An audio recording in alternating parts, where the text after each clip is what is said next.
Olá, pessoal! Nós vamos, neste vídeo hoje, então, iniciar o estudo de equações diferenciais lineares de segunda ordem. Esse estudo é bastante longo, porque tem diversos tipos de equações lineares, como nós já vamos ver. Bom, e estamos começando agora. Nós vamos ter, eu acho que uns 9 vídeos sobre este assunto, ok?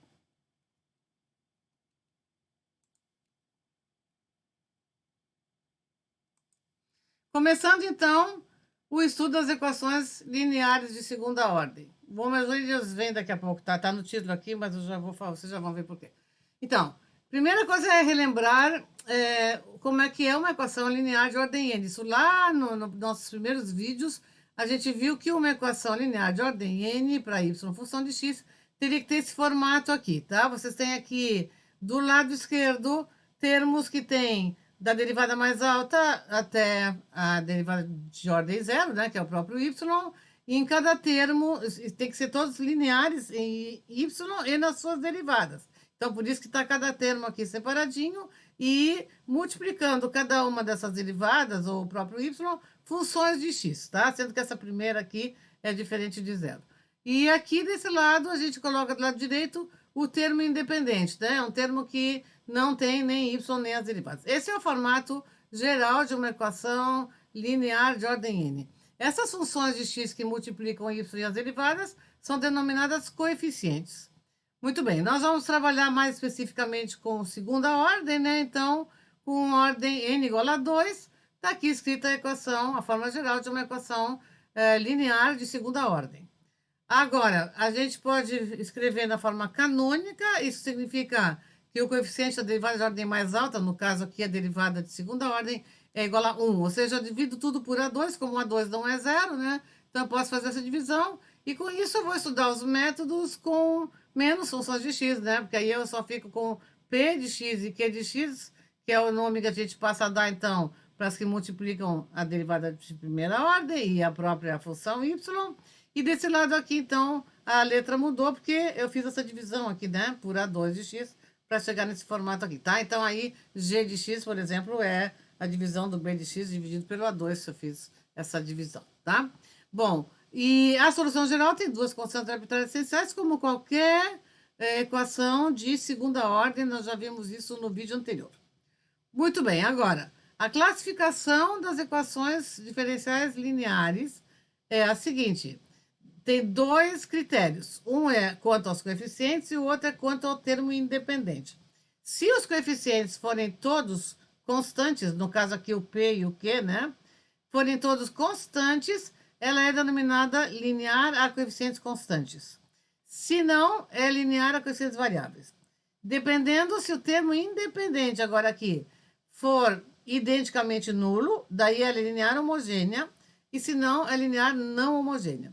Então, isso já foi visto anteriormente, eu estou aqui revisando, e uso métodos para estudar, por isso que eu disse que esse estudo vai ser longo, porque se for coeficientes constantes é um jeito de resolver, se for coeficientes variáveis é outro jeito de resolver. Aliás, aqui já vou avisando para vocês, coeficientes variáveis, a gente vai precisar usar o método da série de potências em geral, e então já revisei alguma coisinha de série de potências lá do cálculo 2, tá? E depois, quanto ao termo independente, também muda. Se é homogênea é uma coisa, se é não homogênea é outro método, tá? Então, por isso, esse estudo a gente vai dividir agora, dependendo do tipo, né? E vamos ter, então, vários vídeos por causa disso, tá? Bom, um problema de valor inicial, vocês já sabem, né? É a própria equação diferencial mais condições iniciais, que é isso aqui, né? A condição inicial, no caso de uma equação de segunda ordem, são duas condições iniciais. Uma é o próprio valor de y em algum valor inicial da variável independente que a gente chama de x0, e o outro é a derivada nesse mesmo valor da variável independente que a gente chama de x0. Então, esse resultado a gente chama de y'0. Bom, então isso são as condições iniciais. Agora, aqui é só para treinar um pouquinho, né? Vamos classificar essas equações. Eu coloquei várias equações aqui, vocês podem fazer depois isso. A última eu já fiz, eu botei aqui linear de segunda ordem, a coeficientes constantes, né? Tá aqui, os dois coeficientes são constantes. Isso aqui não precisa ser constante, não tem nada a ver, não é coeficiente, né? Isso aqui só diz que ela é não homogênea, porque não é identicamente zero. Bom, só para né, vamos fazer mais uma aqui junto? Podemos aqui olhar, por exemplo, para essa terceira. Ó, aqui os coeficientes são 2t ao quadrado, já bastou que um não fosse constante para poder dizer que ele é coeficiente variáveis. Mas estão aqui os coeficientes, aqui seria o menos um coeficiente, né? Então, não são todos constantes. A gente tem uma equação, então, linear de segunda ordem, coeficientes variáveis, e, além disso, a gente pode olhar que ela é homogênea nesse caso, tá? Aqui, como é igual a zero, então isso me diz que ela é homogênea, tá? Bom, ok, vocês fazem os outros depois. Bom, o estudo começa pelas homogêneas, tá? Por isso que o título do arquivo aqui eu botei homogêneas, porque aqui dentro a gente vai estudar só as homogêneas, tá? Por onde a gente começa. Então, nós vamos estudar equações assim, isso aqui está com coeficientes variáveis. Quando eu não quero me restringir quanto ao tipo de coeficientes, a gente bota a forma mais geral, né? Que é coeficientes variáveis, tá? Então, tá aqui a equação com o lado esquerdo aqui, e aqui, como ela é homogênea, nós vamos trabalhar com isso aqui igual a zero, porque é homogêneo, ok? Bom, primeira coisa que vale para qualquer equação linear homogênea. Princípio da superposição de soluções. O que diz esse princípio? E nós vamos depois deduzi-lo, tá? Ele diz o seguinte: qualquer combinação linear de soluções de uma equação linear homogênea também é solução. Ou seja, se eu conheço, sei lá, 3 soluções, digamos, né, de uma equação linear homogênea, eu posso montar qualquer combinação linear delas. O que significa combinação linear delas? Significa multiplicar cada uma por uma constante e depois somar o todo, certo? Essas constantes podem ser negativas, positivas, né? Então, isso é uma combinação linear. Ou seja, eu posso montar qualquer combinação linear com essas soluções que eu também terei uma solução, tá? Então, vamos ver. Não estou falando em solução geral, gente, tá? Eu só estou dizendo que eu também vai ser solução. Como é que se deduz? Então, nós vamos supor que eu já conheço duas funções de x, uma y1 e uma y2, que são soluções, tá? Eu posso mostrar isso para mais soluções, tá? Eu vou botar só duas, mas eu poderia fazer com mais, tá? A dedução é igual, vocês podem depois vocês mesmos fazerem. O que eu quero mostrar? Quero mostrar que eu posso montar uma combinação linear qualquer, uma combinação linear arbitrária, que significa multiplicar, ó, uma por C1 e outra por C2, nada a ver com solução geral, tá? Então, apenas estou montando uma combinação linear e quero mostrar que também será solução, tá? Para mostrar que também será solução, eu vou substituir na equação diferencial e vou mostrar que dá uma identidade, desde que essas duas já sejam soluções, tá? Então, vamos lá. Vou substituir o y por essa combinação linear que eu fiz e vou, claro, consequentemente, né, tem que ser coerente, calcular a derivada vai dar isso aqui, C1 e C2 são constantes, isso aqui é a derivada primeira e aqui é a derivada segunda, e vou lá na equação substituir. A equação tá aqui, tá? Y, duas linhas, mais P de x, y', mais Q de x, y, igual a zero. Então, tá aqui. Y, duas linhas, é isso aqui, né? Y, duas linhas, mais P de x vezes y', mais Q de x vezes y, é isso que eu fiz, substituir, tá?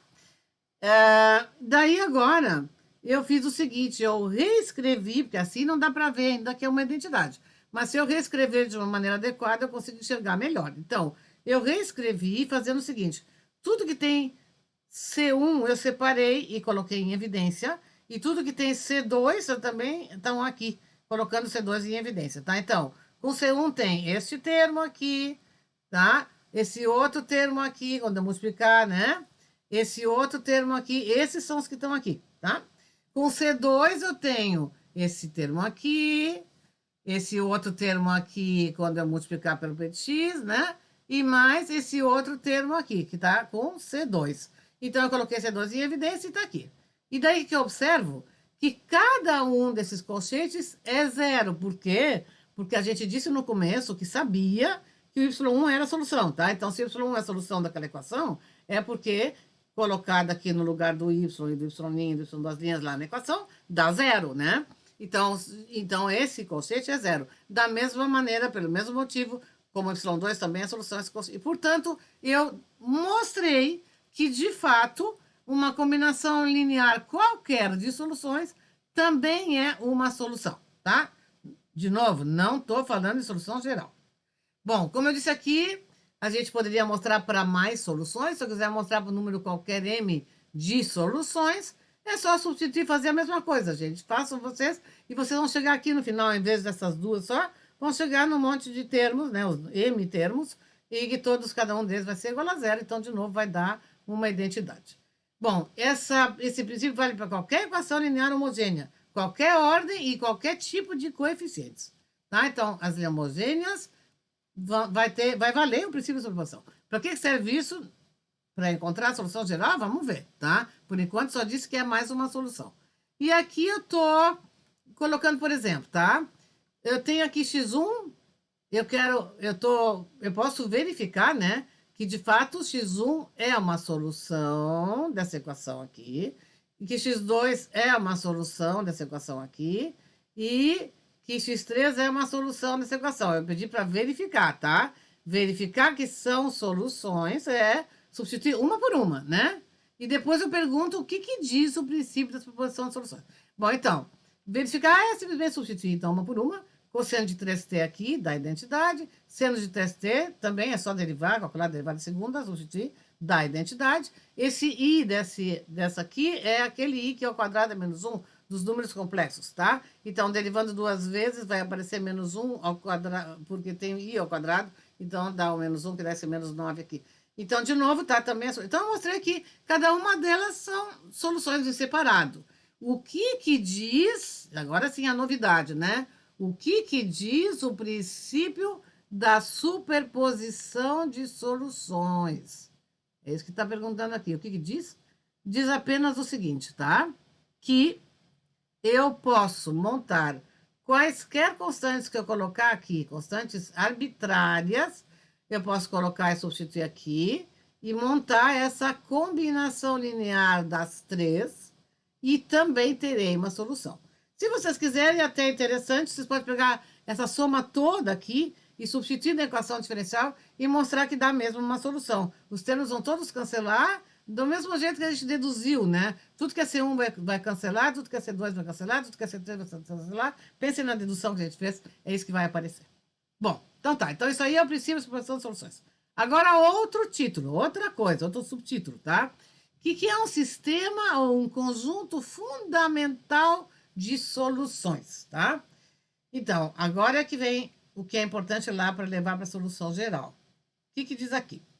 Se eu tiver um número de soluções igual à ordem. Então, se a ordem for n, eu tenho que ter n soluções, tá? Por exemplo, no meu exemplo aqui em cima já não ia dar, né? Porque aqui eu tenho 3 soluções para uma equação de segunda ordem, né? Não fechou, tá? Eu preciso ter um número igual à ordem. E, além disso, precisam ser linearmente independentes. Significa que nenhuma pode ser escrita como combinação linear das outras, né? E isso tem um teste que vocês devem ter estudado de álgebra linear, para a gente ver, isso não tem nada a ver com soluções, são funções quaisquer aqui, que a gente monta um determinante, que é assim, a primeira linha são as próprias funções, e é um determinante, então, tem que ser de uma matriz quadrada, né? Então, é n por n, tá? N aqui, n colunas vai ser, e para dar n linhas, eu tenho que ir até as derivadas de ordem n menos 1. Aqui vai as próprias funções, a derivada de primeira, até as derivadas de ordem n menos 1. Se vocês somarem aqui, vocês têm n linhas, tá? Então, n linhas, n colunas.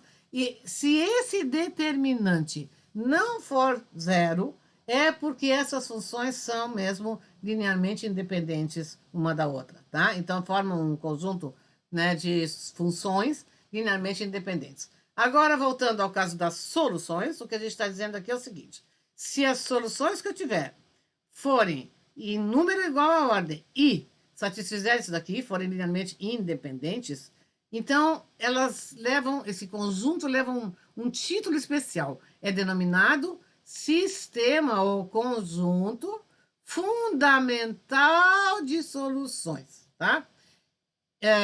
Então, a conclusão, e aí eu estou deixando para vocês pensarem um pouco, é a seguinte, e é aí que está a coisa importante. Se vocês conhecerem um sistema fundamental de soluções, vocês já podem afirmar que essa combinação linear arbitrária vai ser a solução geral. Por quê, hein? Bom, o fato de ter constantes arbitrárias aqui, claro que se tiver em número igual à ordem, fecha. Mas tem um detalhe: para ser solução geral, elas têm que ser constantes arbitrárias essenciais.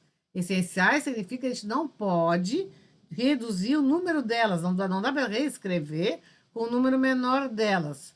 E aí é que está a questão. Se elas forem linearmente independentes, eu não vou mesmo conseguir escrever nenhuma delas como combinação linear das outras, e isso significa que eu não vou conseguir reduzir o número de constantes arbitrárias. Então, essas constantes arbitrárias que estão aqui, elas vão ser de fato essenciais, tá? Isso aí é que é a justificativa. Vocês têm que tentar reescrever isso, entender e reescrever isso com as próprias palavras, tá? Bom, então, conclusão. Para escrever a solução geral de uma equação diferencial linear homogênea, qualquer que seja os coeficientes, tá? Nesse vídeo aqui eu não fiz nenhuma restrição quanto ao tipo de coeficientes. Se ela é homogênea, eu preciso determinar um sistema ou um conjunto fundamental de soluções, tá? Se eu tiver isso, então aí eu já tenho a minha solução geral. Tem que descobrir esse tal sistema, esse tal conjunto especial, tá? Agora, se a equação for de segunda ordem, então vai ser só duas, né? Vai ser C1, Y1 mais C2, Y2, onde essas duas têm que ser linearmente independentes. Agora eu fiz uma pergunta. O que você poderia dizer com relação ao exemplo acima? O exemplo acima é aquele das três funções, aqui, ó, tá? Tem três funções que são soluções, né? Mas posso ou não posso dizer que isso aqui é a solução geral? A resposta é não, tá? Nem fecha o número de constantes arbitrárias, né? Porque são três, eu precisaria de só duas, né? E elas, aqui, por exemplo, elas não são essenciais. Se vocês lembrarem lá dos números complexos, E na I3T, eu vou botar aqui uma coisa genérica. E na IX é cosseno X mais I seno X. Se vocês lembram disso, isso aqui faz com que essa aqui dá para escrever como uma combinação linear do seno e do cosseno. Portanto, vocês aqui, essas três aqui, não são um conjunto fundamental de soluções. Bom, então, nesse vídeo é apenas isso, tá? Daqui para frente, na próxima coisa que a gente vai fazer, a próxima coisa que a gente vai fazer vai ser determinar esse número de constantes, aliás, desculpa, determinar esse conjunto ou esse sistema fundamental de soluções para cada equação homogênea que a gente tiver. Isso é o assunto do próximo vídeo.